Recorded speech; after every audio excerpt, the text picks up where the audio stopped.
Assalamualaikum warahmatullahi wabarakatuh. Selamat berjumpa kembali dengan JC07. Kali ini JC07 akan menyampaikan informasi tentang perubahan kurikulum prototipe menjadi kurikulum merdeka.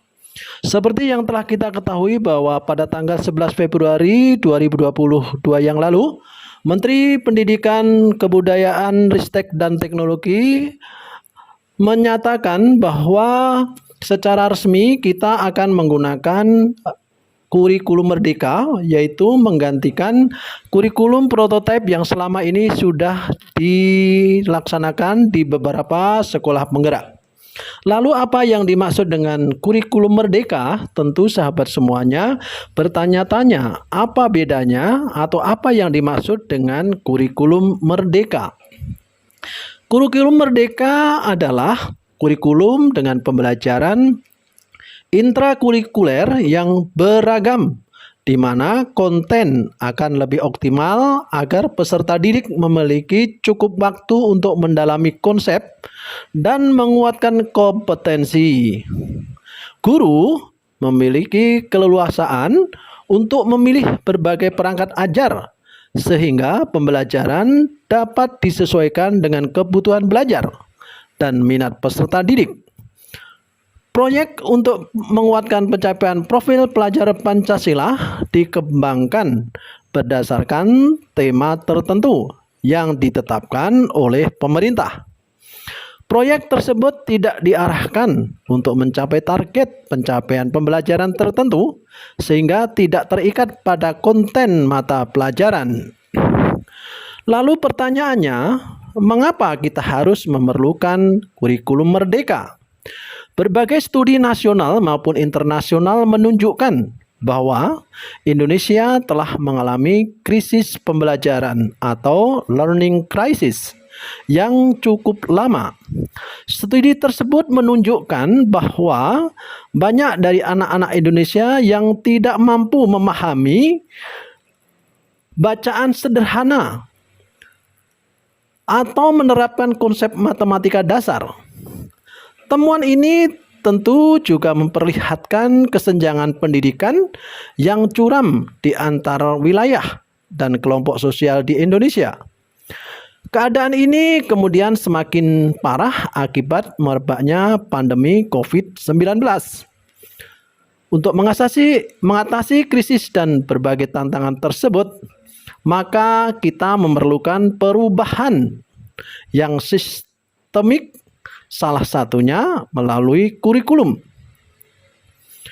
Kurikulum menentukan materi yang diajarkan di kelas.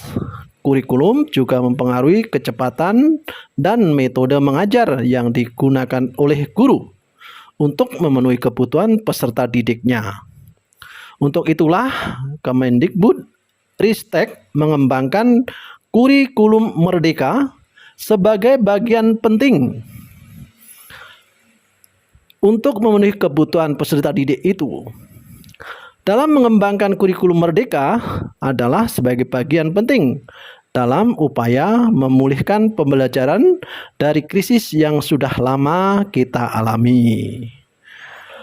Kita perlu memahami dua perbedaan sebelum berbicara tentang pergantian kurikulum, yakni antara kerangka kurikulum nasional dan kurikulum tingkat satuan pendidikan.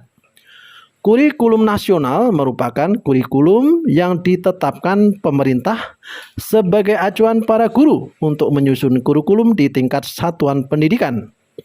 Sedangkan kurikulum tingkat satuan pendidikan merupakan kurikulum yang seharusnya secara periodik dievaluasi dan diperbaiki agar sesuai dengan karakteristik peserta didik serta perkembangan isu kontemporer.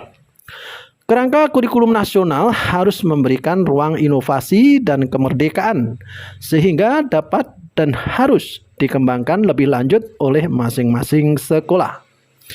Pada intinya, kerangka kurikulum nasional seharusnya relatif ajak atau stabil, tidak cepat berubah, tetapi memungkinkan adaptasi dan perubahan yang cepat di tingkat sekolah. Inilah Kemendikbud Ristek lakukan dengan merancang kurikulum merdeka. Faktanya, laju perubahan kurikulum nasional kita sebenarnya tidak terlalu cepat, bahkan melambat. Jika kita perhatikan sejak ditetapkannya Undang-Undang Nomor 20 Tahun 2003 tentang Sistem Pendidikan Nasional, laju perubahan kurikulum melambat dari KBK di tahun 2004, KTSP di tahun 2006, dan yang terakhir adalah kurikulum 13 di tahun 2013.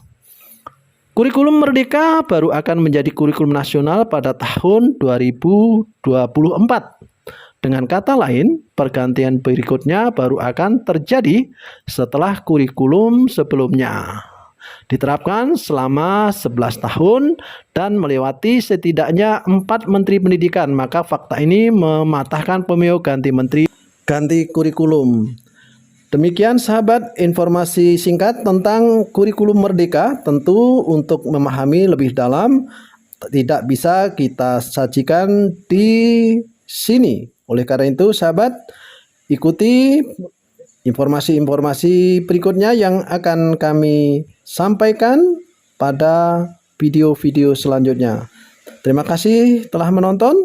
Semoga bermanfaat. Sampai jumpa. Assalamualaikum warahmatullahi wabarakatuh.